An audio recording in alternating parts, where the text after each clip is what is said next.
Hey, this is Miami Herald sports writer Manny Navarro here at Dolphins High School Media Day. I'm here with Trevon Grimes. You might have heard of him, one of the best wide receivers in the country. Trevon, I came by practice the other day, saw you guys out there working. You're the #1 ranked team in the country. Nothing's really changed at Aquinas in terms of expectations. But what about for this team? How are you guys sort of handling all those expectations this year?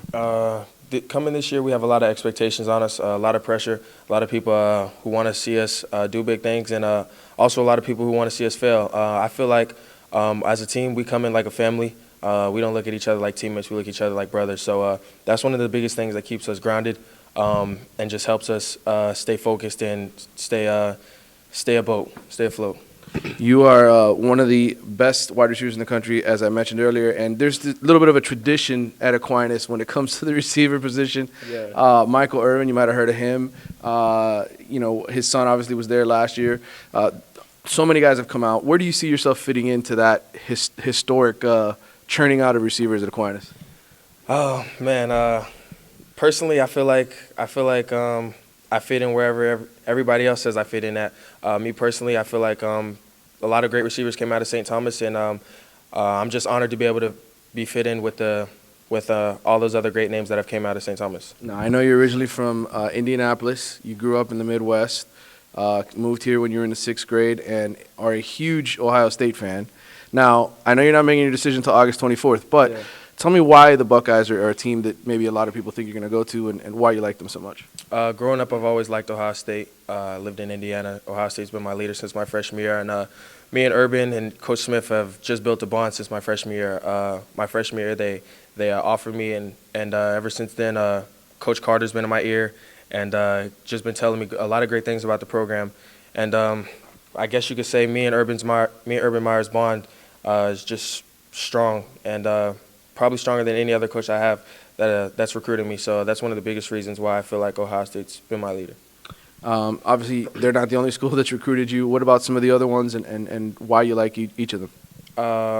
Florida State, like you said, a lot of great receivers came out of St. Thomas. Rashad Green came out of St. Thomas, went to Florida State, and it's now in the NFL. I feel like I could follow his footsteps and do big things at Florida State. Florida, my quarterback, Jake Allen's committed to Florida, and every day I have class with him, he's all in my ear. Florida this, Florida that. You need to go to Florida. Come to Florida. So I definitely looked into them. I'm looking into them now, and I feel like I could see myself there. And I feel like if I went to Florida, I would already have a connection with the quarterback, and because he's my quarterback now.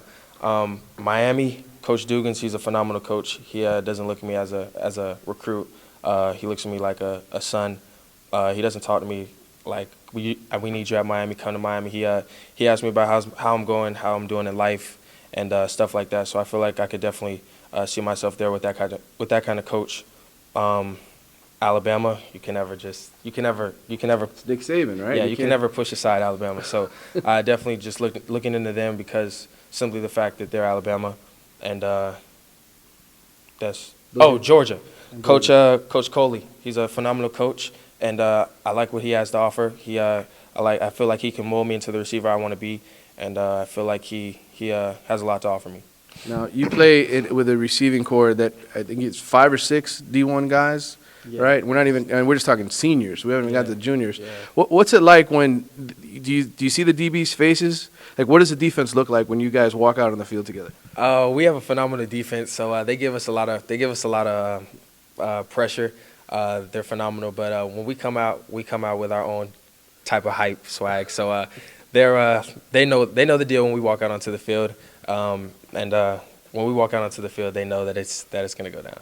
Well, obviously, there's plenty of talent at Aquinas, but I'm wondering what happens when you line up against those other schools and they're like, "Holy cow, these are the guys we have to cover." Yeah, I definitely feel like they already know what's going to go down. They probably feel like, oh man, if we double team Trey, then we have Mike on the other side, or we have Elijah Moore or Jordan Morrell. So, I mean, I don't know how to cover all 6 of us, all 5 of us. So I don't think their defense coordinator would know how to cover 6 of us either. So it's pretty hard. Well, we'll be looking forward to you running all your routes this year and scoring lots of touchdowns. I'm sure Aquinas is going to be a fun year for you guys. Definitely appreciate it. All right.